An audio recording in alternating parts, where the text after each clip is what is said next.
Efa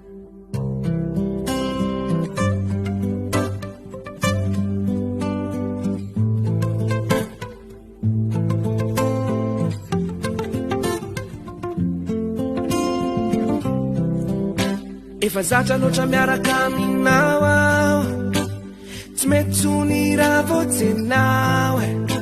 efa jamba loatra ny amin'ny fisinao aho, tena lafatra loatra ny manembola raha voatseho enao tiako, ny anaranao foana no tantaraiko, ka ho lazaiko anao fa za tsy ala aminao aho. Aminao za faly, aminao za love, aminao tsy mijaly mba sanadriram-bola iove, amena fenano anjarako ny fitiavako anao aneka mamy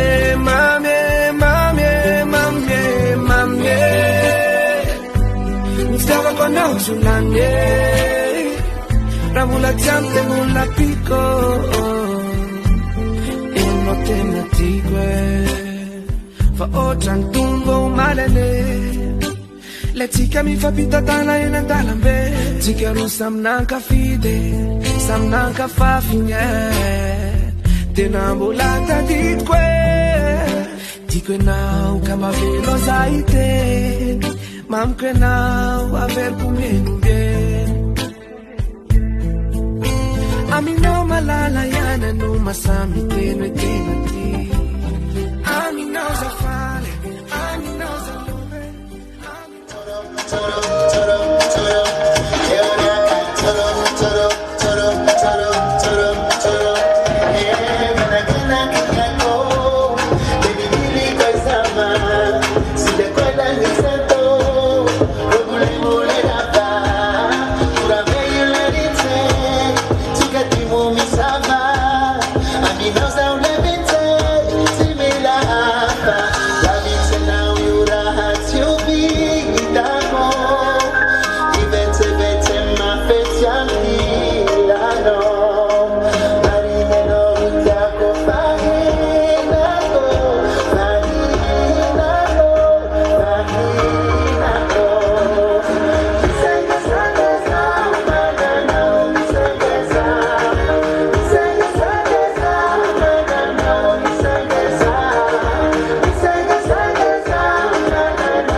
Sanao hoe lamako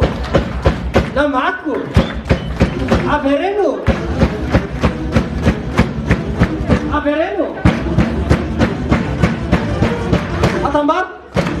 atambar